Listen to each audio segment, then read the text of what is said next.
I'm Kendra Prospero, the host of How I Turned the Corner, and I'm here today live at the Rocky Mountain Total Rewards Conference, where I am bringing you some of the thought leaders in the area. So I hear all the time from leaders who say that retention, collaboration, innovation, customer service, these are the goals of what they're trying to do every single day. And all the qualities we really want in a team, and that many of us are striving to actually achieve with the team.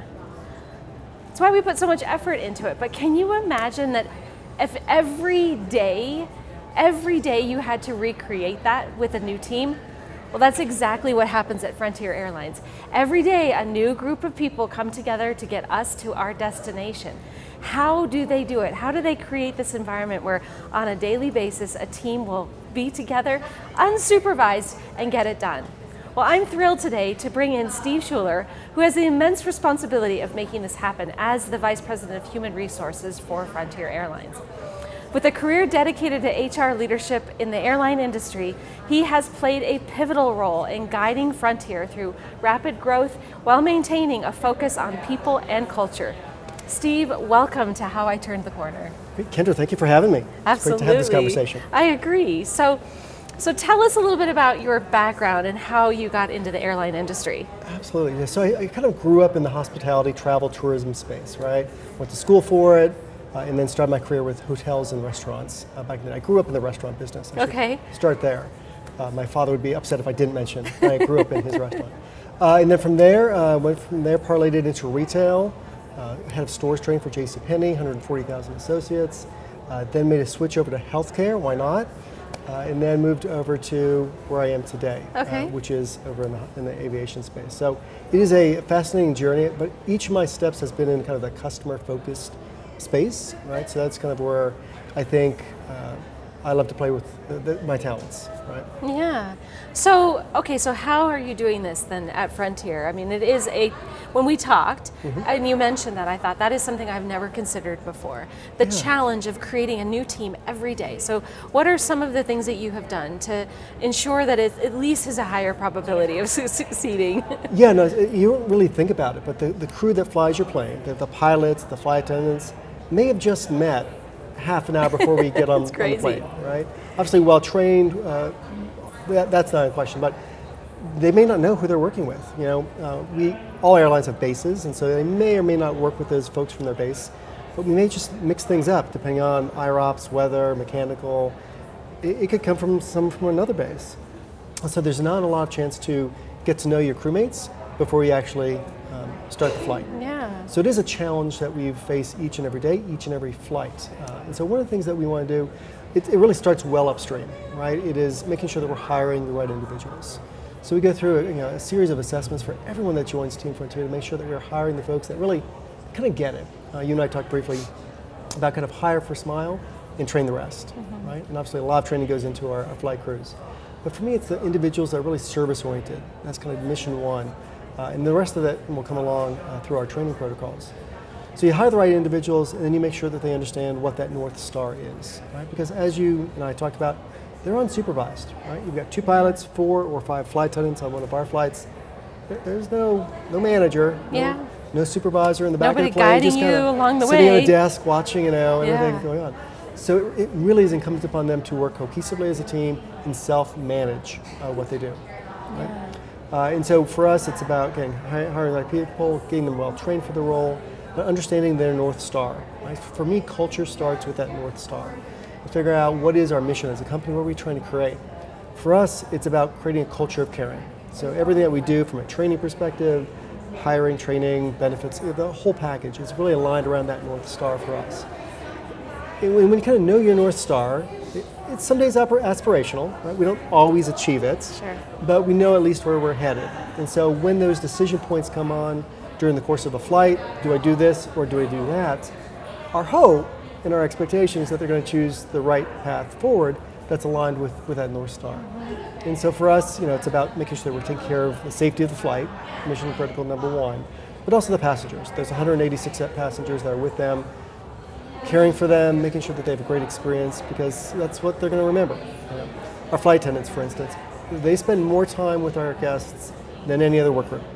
More than ticket, gate, hour, 2 hours, 4 hours in some cases, that's what they're going to remember. They're not going to remember their gate agent per se or their ticket agent. And so they truly have an opportunity to make a difference. Hopefully a positive one, and one that can really turn things around. So you think about it, travel's so hard. The drive to the airport, the traffic, the parking, the TSA, all that before you even get to the gate. And so you could come in a little bit frustrated. A lot of our passengers do. Yeah. It's just tough out there. And so our flight attendants do such high marks for turning that experience around because they know that North Star. That's great. And so then are you employing some of the collaborative leadership techniques of like getting the feedback from those first line workers, right? The flight attendants and the pilots around how to improve that process? Or is that part kind of built into what you're trying to do? Yeah, no, absolutely. So obviously flight attendants, pilots are trained initially, well trained, and they have to go through recurrent. It's required. And embedded within those recurrent sessions that they come to once or twice a year, is this ongoing dialogue. Not only are we training them on the new processes, procedures, but there's also a listening session. So our leaders actually go into each one of those classes and just listen, like what's working, what's not working. So there's dialogue that happens so that we can ultimately get better. It's kind of like the formal way that we would do it, but there's lots of avenues, right? We have an ideas box that we solicit a lot of ideas. And it could be something as simple as the soap holder breaks too often and the soap's not working. Right. Little thing, but a big thing when you need it. Yeah. Right? And so we got a lot of feedback on what's going on, and we did some tests.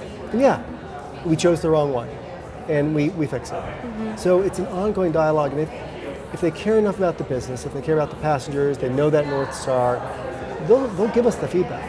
Right? I flew in this morning, and I always make a point of talking to the crews that I'm flying with. A wealth of feedback, which I find very valuable. Sometimes they're like, oh, you really want to know? Yeah. Yeah, I wouldn't have asked if I didn't want to know.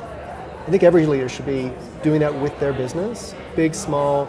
Leaders should be out there working in their operation, whatever that operation is, working alongside their team members, to kind of figure out what's really happening.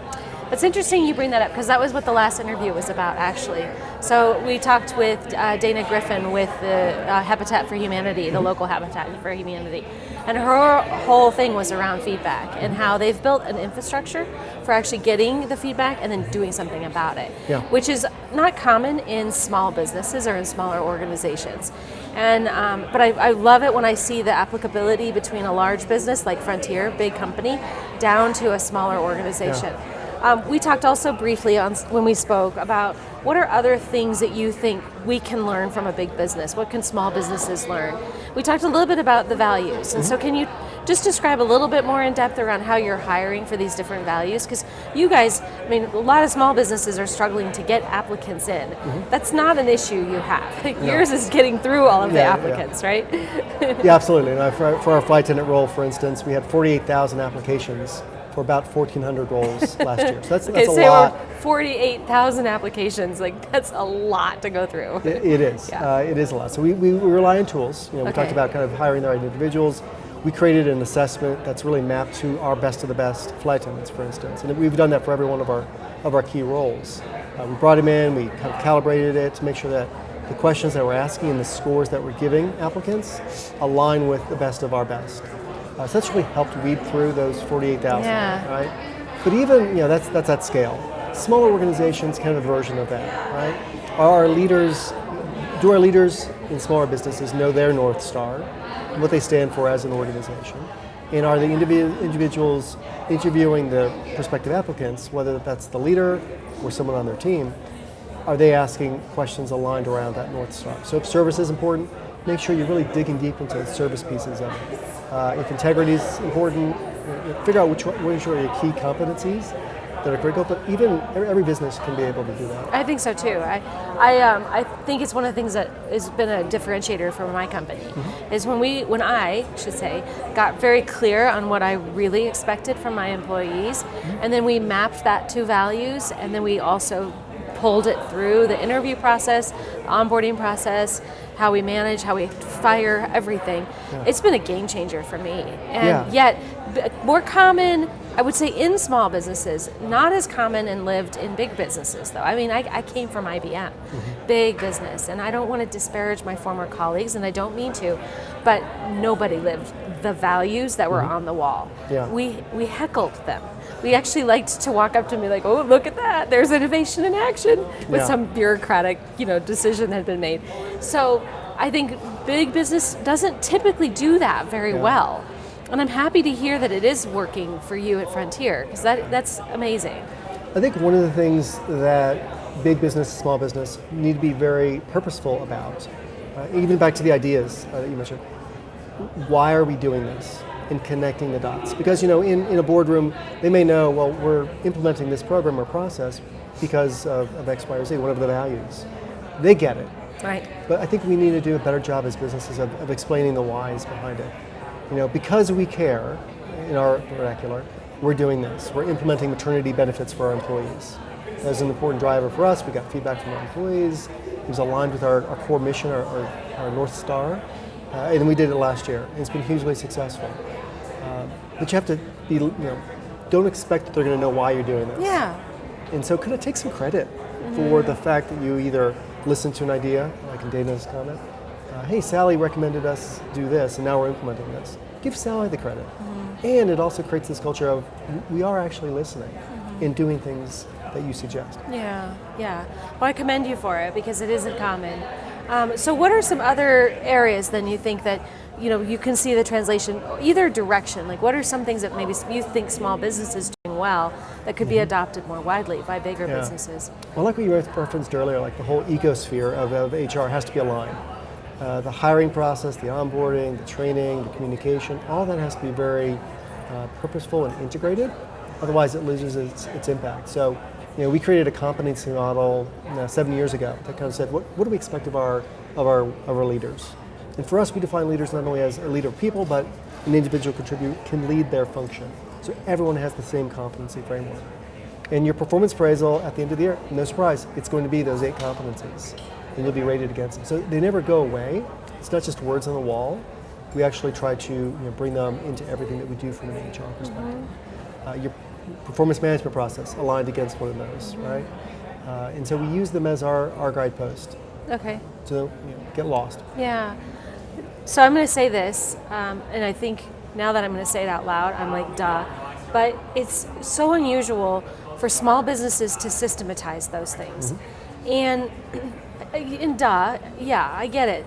I totally understand that. But I don't know why it hasn't been adopted more widely by small business. And I think it's really the crux of what causes most of the disengagement that we see and hear about in the statistics, right? 3 out of 4 people hate their job.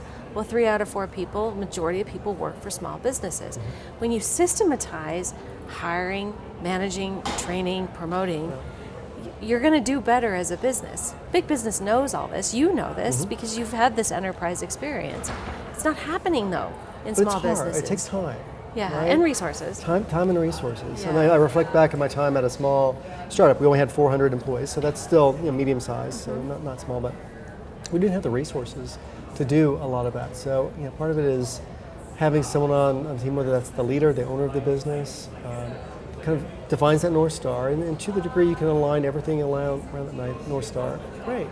And when I got to Frontier 8 years ago, none of this was in place. Oh, really? Yeah. So Okay. we didn't have all that infrastructure. Okay. So it takes time and just to focus on, hey, I think this is important that we do it, define the values, define the North Star, and then little by little, pick a program, pick a project, so that you kind of align with that. Interesting. Okay, well that's, sad and also encouraging. Yeah. And great for you. Kudos, right? Yeah. Go Steve, that's awesome. Yeah. Okay, cool. Interesting. Well, so then, so tell us then some of the things you think are going to be important going into the future, because the theme of the concert, this conference is really around change that's coming. So what are you guys seeing there as like a kind of future telling?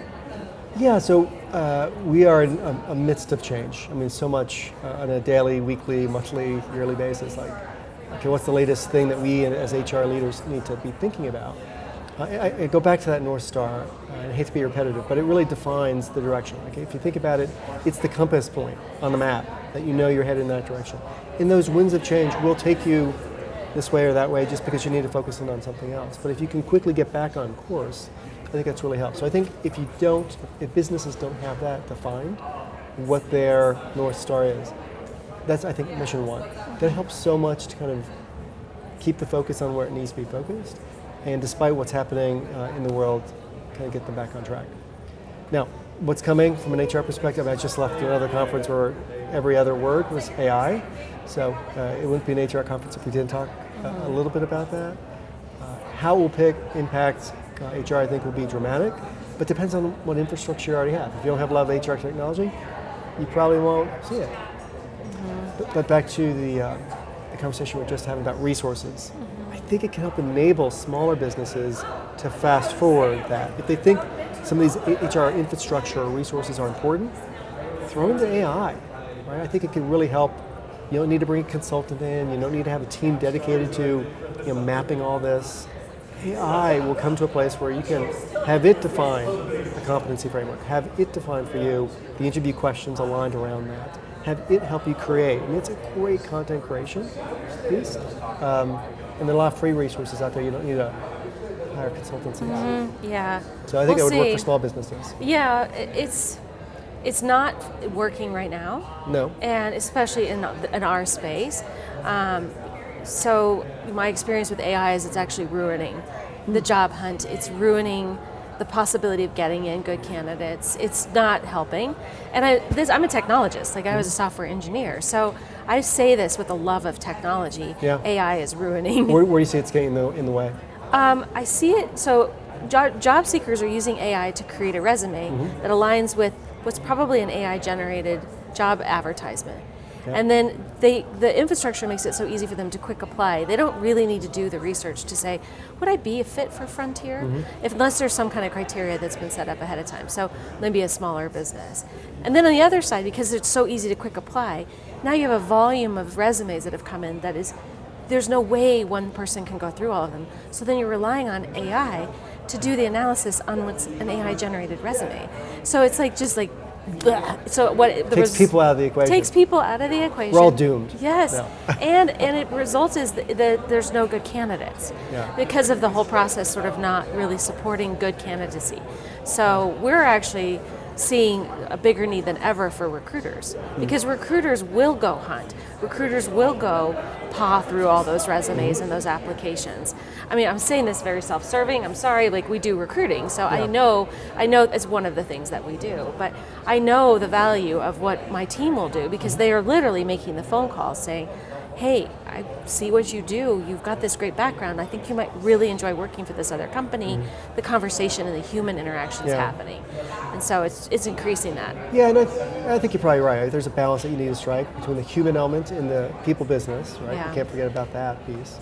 I still see it as an enabler. Like if we can it can be good, yeah. It can be good. So I'm an optimist. So I see like, okay, this would be great. We're not going to be replaced by AI. But I'm thinking about kind of that, again, the smaller, medium-sized businesses that just don't have the resources and don't know where to start. Yeah. It can help them. I don't want them to not do it because of lack of resources or lack of anything else. As we talked about, it's important to do all these things, to systematize HR. And if that's the thing that's preventing them, resources, then is this a way for them to get a little bit further down that path? Well, I think that's a perfect place to end. I really appreciate this conversation. It was great. Thank you so much, Steve. I'm really Thanks, Kendra. grateful for you. Appreciate it. So thank you for joining us today. We've got one more interview during this conference, and I look forward to having you join us again. Thank you so much.